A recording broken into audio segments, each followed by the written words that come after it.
नमस्कार, आप देख रहे हैं हमारा खास कार्यक्रम पहेली। आपके साथ मैं हूं नवजोत रंधावा। हर बार की तरह इस बार भी हम अपनी पहेली की शुरुआत एक पहेली से करेंगे। तो हमारी आज की पहेली है, धन दौलत से बड़ी हूं मैं, सब चीजों से ऊपर हूं मैं, जो पाए ज्ञानी बन जाए, जो ना पाए ता उम्र पछताए। अब आप सुलझाइए इस पहेली की गुत्थी को। जवाब कार्यक्रम के आखिर में। हम रूबरू होते हैं आज की पहेली से। 4500 फीट की ऊंचाई पर महादेव का एक मंदिर, और इस मंदिर में शिवजी का दर्शन करने के लिए तैर कर जाना पड़ता है। कहते हैं कि इस मंदिर के 4 खंभों पर टिका है ये संसार। सनातन धर्म के अनुसार 4 युग होते हैं, सतयुग, त्रेता युग, द्वापर युग और कलयुग। शिवजी के इस मंदिर के 4 में से 3 खंभे ढह चुके हैं। जी हां, अब सिर्फ एक ही खंभे पर टिका है ये मंदिर। कहते हैं कि जब ये चौथा खंभा ढहेगा तब प्रलय आएगी, कलयुग समाप्त होगा और फिर से सतयुग की शुरुआत होगी।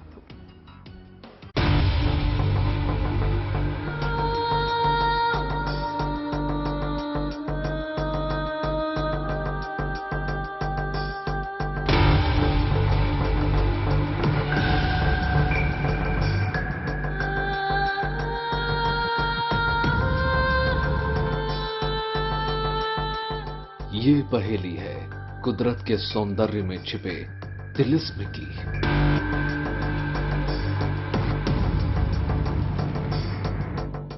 ये पहेली है पर्वत में बनी गुफाओं के जाल की।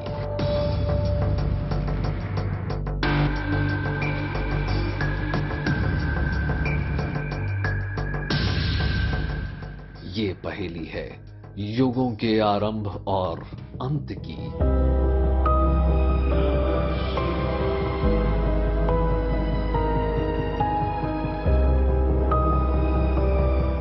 आखिर मंदिर के 4 खंभों से 4 युगों का क्या नाता है?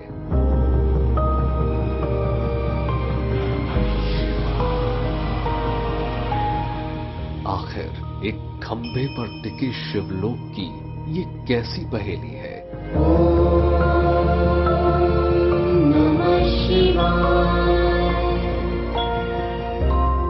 शिव, जिनका ना आदि है और ना ही अंत, जिनकी लीला अनंत है।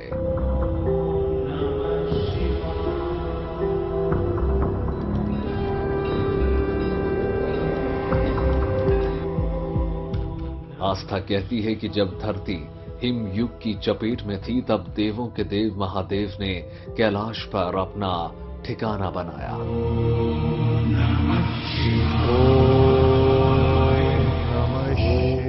भारत में केदारनाथ से लेकर पंच केदार तक भोले बाबा के जितने भी पुराने मंदिर हैं, वो ज्यादातर पर्वत मालाओं की चोटी पर ही बने हैं।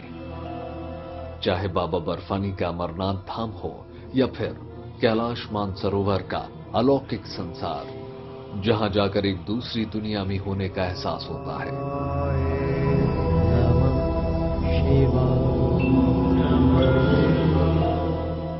शिव के संसार की एक और ऐसी ही एक पहेली छिपी है अहमदनगर के हरिश्चंद्र की पहाड़ी पर, जहां केदारेश्वर महादेव के नाम से एक अनोखा शिवलिंग है जो एक गुफा में स्थापित है।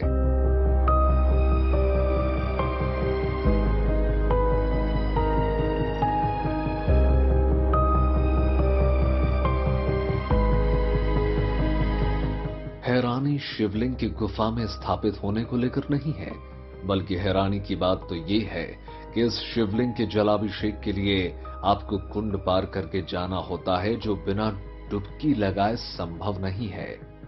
तो है ना अविश्वसनीय बात। यहां हरिश्चंद्र की पहाड़ी पर गंगाधर स्वयं कुंड में विराजे हैं, जहां जाने के लिए आपको जलधारा में उतरना ही होगा। बाबा के हर शिवलिंग से कोई ना कोई कथा जुड़ी होती है। केदारेश्वर महादेव से भी एक मान्यता जुड़ी है। मान्यता है कलयुग के अंत की। कहते हैं जिसका अस्तित्व है उसका विनाश भी एक ना एक दिन जरूर होगा। तो क्या वाकई एक दिन ऐसा आएगा जब कलयुग का अंत हो जाएगा? आखिर केदारेश्वर मंदिर के इन चारों खंभों ने क्या वाकई युगों की आयु तय कर रखी है? प्रमुख गुम्फा ये केदारेश्वर गुम्फा मानी जाती है। इस मंदिर की जो 4 स्तंभ है, कुछ लोक परंपरा है, विशेषतः आदिवासी जनजातियां का राज्य था यहाँ। जब विश्व का नाश होने वाला है तब ये स्तंभ गिरने वाले हैं, ऐसी उनकी जो कोई लोकधारा है वो बताती है। अभी ये जो मंदिर कहा जाता है केदारेश्वर नाथ का, वो बहुत पुराना है। जैसे उसका जिक्र पुराने जो हमारे पुराणास है, मत्स्य पुराण, अग्नि पुराण, स्कंद पुराण, इनमें भी उनका बहुत सारा रेफरेंस आया हुआ है। और इस रेफरेंस की वजह से हम ये कह सकते कि ये कम से कम सतयुग के आसपास के दरमियान वो बना हुआ है। इस गुफा के खंभे से जुड़ी एक अविश्वसनीय मान्यता हमारे सामने आकर खड़ी थी। मंदिर का एक एक खंभा एक एक युग की उम्र बता रहा था। धर्मशास्त्र कहते हैं कि सृष्टि प्रारंभ से अंत तक 4 युगों में बटी हुई है और इन 4 युगों के कालचक्र में सृष्टि का सृजन और विध्वंस होता है। इस मंदिर की मान्यता है कि शिवलिंग के चारों तरफ जो 4 खंभे हैं वो 4 युग बताते हैं। मौजूदा समय में 4 में से 3 खंभे गिर चुके हैं, जो बताता है कि सतयुग, त्रेता युग और द्वापर युग समाप्त हो चुका है।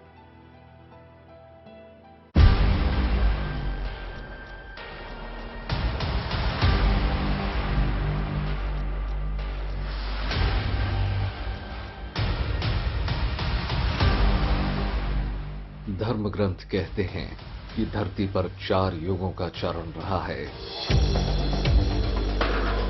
हम आपको कलयुग के अंत की आस्था से जुड़े इस खंभे के बारे में विस्तार से बताएंगे, लेकिन पहले जान लेते हैं सनातन संस्कृति से जुड़े युगों के बारे में।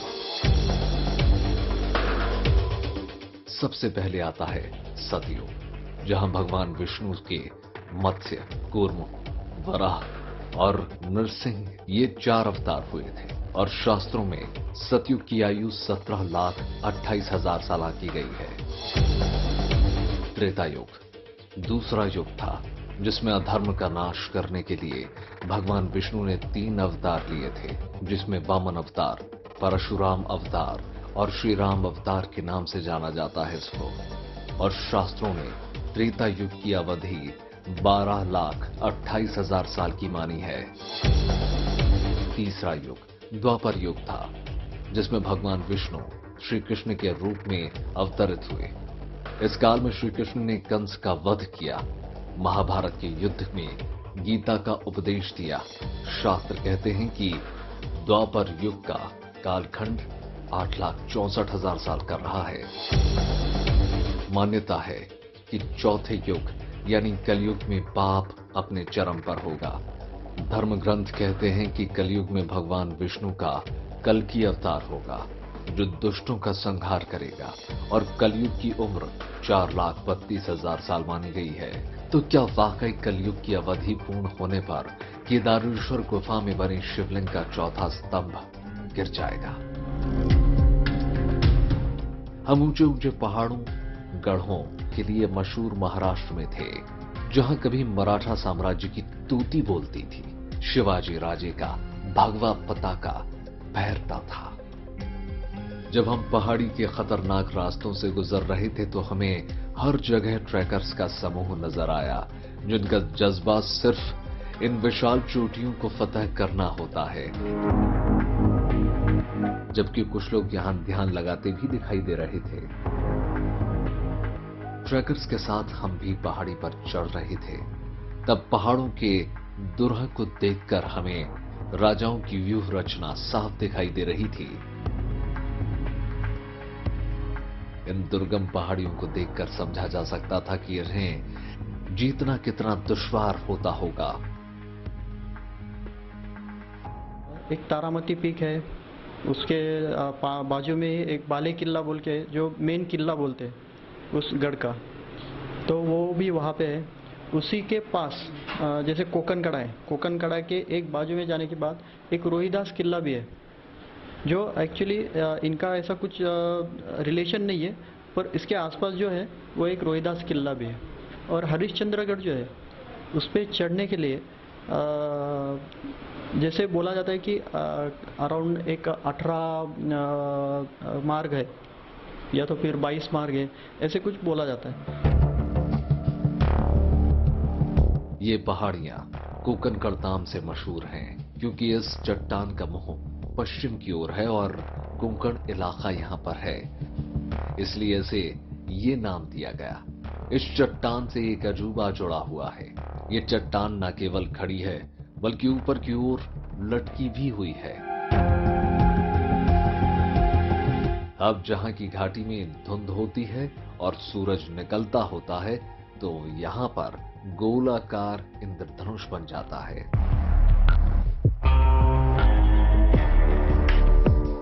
यहीं पास में ही तारामती की चोटी है जो यहां का सबसे ऊंचा स्थान है, जहां से सिद्धगढ़ के किले समेत दूर दूर तक साफ देखा जा सकता है। कुदरत के दिलकश नजारों और दुर्गम पहाड़ी से होते हुए हम भी केदारेश्वर मंदिर के मुहाने तक आ पहुंचे, जहां तक पहुंचने के लिए हमें करीब 4500 फीट की चढ़ाई चढ़नी पड़ी।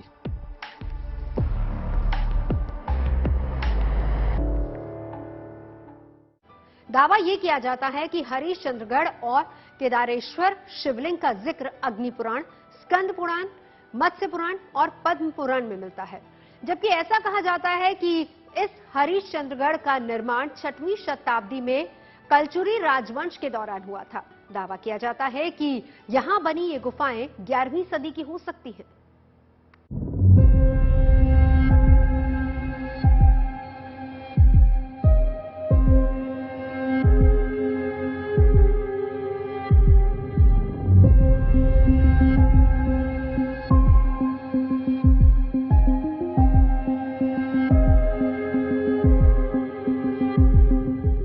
इस विरासत को लेकर कई दावे मिलते हैं। शिलालेख और तामपत्रों में कलचुरी राजाओं और राष्ट्रकूट शासकों के होने के प्रमाण मिलते हैं। कहते हैं यहां पर कोली जनजातियों का भी दबदबा रहा, जो महादेव को कुल देवता के रूप में पूजते थे। बताया जाता है कि मुगलों के आने से पहले किले पर उनका ही वर्चस्व था। बाद में यह किला मुगलों के अधीन हो गया, जबकि 1747 में यहां मराठों की सत्ता रही। प्राचीन लोकधारा यही कहती है, अगर मैंने पहले ही बताया है कि महादेव कोली जो जनजाति, आदिवासी जनजाति है, उनका कुछ देर तक इस किले पर अमल था। उनको जो प्रथा परंपरा है, उनके प्रांत आदिवासी जनजाति की लोगों की प्रथा परंपरा यही बताती है कि जब विश्व का नाश होने वाला है तब ये स्तंभ गिरने वाले हैं। ऐसी उनकी जो कोई लोकधारा है वो बताती है। जब हम केदारेश्वर मंदिर में पहुंचे तो वहां जोरदार बारिश हो रही थी। हमें बताया गया कि मंदिर के आसपास कई छोटी बड़ी गुफाएं बनी हुई हैं। ये गुफाएं पूरी किले में फैली हुई हैं। इनमें से कई तारामती शिखर की तलहटी में बनी हैं, कुछ मंदिर के पास तो कुछ गढ़ के पास जंगलों में हैं। केदारेश्वर की गुफा में की गई नक्काशी से पता चलता है कि यह किला मध्ययुगीन काल का है। दावा किया जाता है कि यह गुफा पाषाण काल की बनी है, जब हर चीज का निर्माण पत्थर से किया जाता था। जहां गुफाएं एक विशाल शिला की कटिंग को काटकर बनाई गई हैं, वहीं मंदिर का निर्माण पत्थरों को तराश कर किया गया है।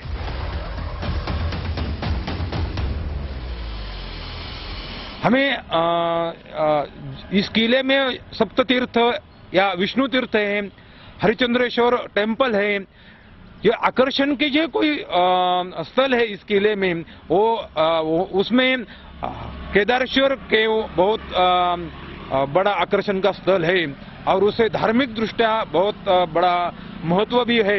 मैंने अभी बताया पुराण ग्रंथों में इसका जिक्र किया गया है। गुफा मंदिर में 2 शिलालेख दिखाई देते हैं, जिसका अवलोकन करने पर इसके 11वीं शताब्दी में बना होने के प्रमाण मिलते हैं।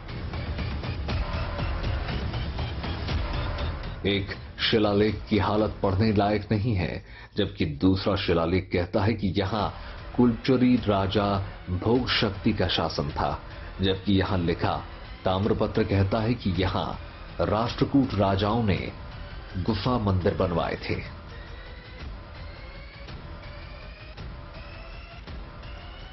एक हुंडिका वाटिका नामक जो ताम्रपत्र है, वो राष्ट्रकूट राजवंश के अभिमन्यु जो राजा थे उसका वो ताम्रपत्र है। उस ताम्रपत्र में भी ऐसा दक्षिण पथ में अभिमन्यु राजा का यहाँ अमल था। उन्होंने कुछ यहाँ गुफा मंदिर बनाए हैं, ब्राह्मण लेनी है। मंदिर के पूर्व में एक झील है जिसे सप्त तीर्थ भी कहा जाता है। इसके तट पर छोटे छोटे मंदिर बनाए गए हैं, जिसमें भगवान विष्णु, गणेश और कई देवी देवताओं के छोटे छोटे मंदिर हैं। हमारे सामने था वो शिवलिंग जिसके खंभे को लेकर हैरान करने वाला दावा किया जा रहा था। हम भी ये देखकर हैरान थे। गुफा की गर्भगृह के 4 खंभों में से 3 खंभे टूट चुके थे और चौथे खंभे पर ही शिवलिंग के ऊपर का छत्र टिका हुआ था। दावा ये किया जा रहा था कि जिस दिन ये चौथा खंभा भी गिर जाएगा, उसी दिन सृष्टि का विनाश हो जाएगा।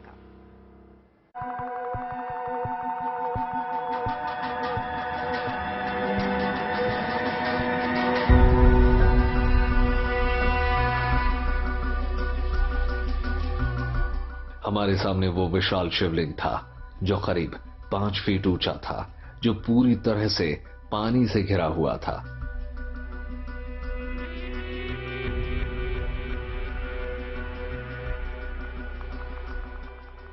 आप देख सकते हैं शिवलिंग के ऊपर एक विशाल चट्टान बनी हुई है, जबकि गुफा को सहारा देने के लिए शिवलिंग के चारों ओर 4 स्तंभ बनाए गए थे। आस्था कहती है कि इसके 3 स्तंभ टूट चुके हैं, यानी सतयुग, त्रेता युग और द्वापर युग की कथा को बयान करते 3 खंभों का युगों के साथ ही अंत हो गया है, या फिर ये स्तंभ कुदरत की मार से बेदम होकर गिर गए। केदारेश्वर केव के बारे में बताना चाहता हूं कि प्राचीन मान्यता और संदर्भ हमें ये बताते हैं। इस मंदिर में 4 जो स्तंभ पहले थे, अभी उसका पानी की वजह से और काल का आघात उस पर हुआ है, इसीलिए कुछ खंडित हो गए हैं। धर्मशास्त्र के अनुसार ये 4 स्तंभ हमारे युग के प्रतीक देखा जाते हैं। इसीलिए केदारेश्वर गुफा ये हरिश्चंद्रगढ़ किले के बहुत बड़ा एक वैशिष्ट्य है, उनका वो जो एक आकर्षण स्थल है। इस मंदिर का सबसे बड़ा दावा तो इस चौथे स्तंभ को लेकर किया जा रहा था। मान्यता है कि जिस दिन ये चौथा स्तंभ अपनी उम्र पूरी कर लेगा, उसी दिन इस कलयुग का सूर्य भी अस्त हो जाएगा। उसमें से एक शिवलिंग भी है जो पूरा एक पहाड़ काट के अंदर बनाया, बहुत बड़ा। उसमें टोटल 4 पिलर रहा करते थे पहले। तो उन 4 पिलरों में से अभी तक तो 3 पिलर गिर चुके हैं, और मान्यताओं की वजह से ऐसे कहा जाता है कि पहले जो 3 पिलर गिरे वो 3 युग के प्रतीक थे, जैसे सतयुग, द्वापर युग, त्रेता युग। वो 3 युग जैसे खत्म हुए वैसे वो 3 पिलर गिर गए। अभी ये जो एक पिलर बचा हुआ है वो कलियुग का एक प्रतीक बोला जाता है। जब वो गिरेगा उसके बाद कलियुग का अंत होगा, ये भी कहा जाता है। इन 4 खंभों से जुड़ा कलयुग के अंत का ये इकलौता दावा नहीं है। मान्यता है कि उत्तराखंड की पाताल भुवनेश्वर गुफा में भी कलयुग के अंत का रहस्य छिपा है। मान्यता है कि इस गुफा में चारों युगों के प्रतीक के रूप में 4 पत्थर स्थापित हैं, जिनके नाम मोक्ष द्वार, पाप द्वार, रण द्वार, धर्म द्वार हैं। इनमें से 3 द्वार बंद हो चुके हैं, जबकि धर्म द्वार को कलयुग का प्रतीक माना जाता है। कहते हैं कि जब कलयुग का अंत होगा, धर्म द्वार भी बंद हो जाएगा। पाताल भुवनेश्वर गुफा को लेकर एक और खास बात यह भी है कि यहां एक शिवलिंग है जो लगातार बढ़ रहा है। ऐसी मान्यता है कि जब ये शिवलिंग गुफा की छत को छू लेगा, तब दुनिया खत्म हो जाएगी।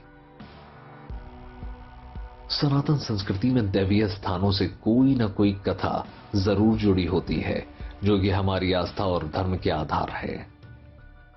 धर्म ग्रंथ, शास्त्र और आस्था कहती है कि इस धरा पर 3 युगों का अंत हो चुका है। तो क्या वाकई एक दिन इस केदारेश्वर गुफा में बने खंबे के गिरते ही कलयुग का भी अंत हो जाएगा? ये कोई नहीं जानता। अहमदनगर के केदारेश्वर गुफा मंदिर से रोहित वाल्के की रिपोर्ट, गुड न्यूज टुडे।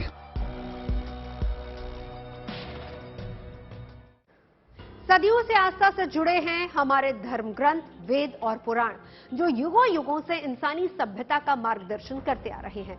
और मान्यता यह है कि हमारा सूर्य भी आकाश गंगा के मध्य का चक्कर लगाता है, और इस एक चक्कर में उतने ही साल हैं जितने 4 युग में होते हैं। तो थी ना ये दिलचस्प पहेली। हमने अपने कार्यक्रम की शुरुआत में आपसे एक पहेली पूछी थी, उम्मीद है कि आपने उसका जवाब ढूंढ लिया होगा। तो पहेली थी, धन दौलत से बड़ी हूं मैं, सब चीजों से ऊपर हूं मैं, जो पाए ज्ञानी बन जाए और जो ना पाए ता उम्र पछताए। इसका जवाब है शिक्षा। तो आज की पहेली में अभी के लिए बस इतना ही। देश और दुनिया की तमाम अच्छी खबरों के लिए आप देखते रहिए गुड न्यूज टुडे।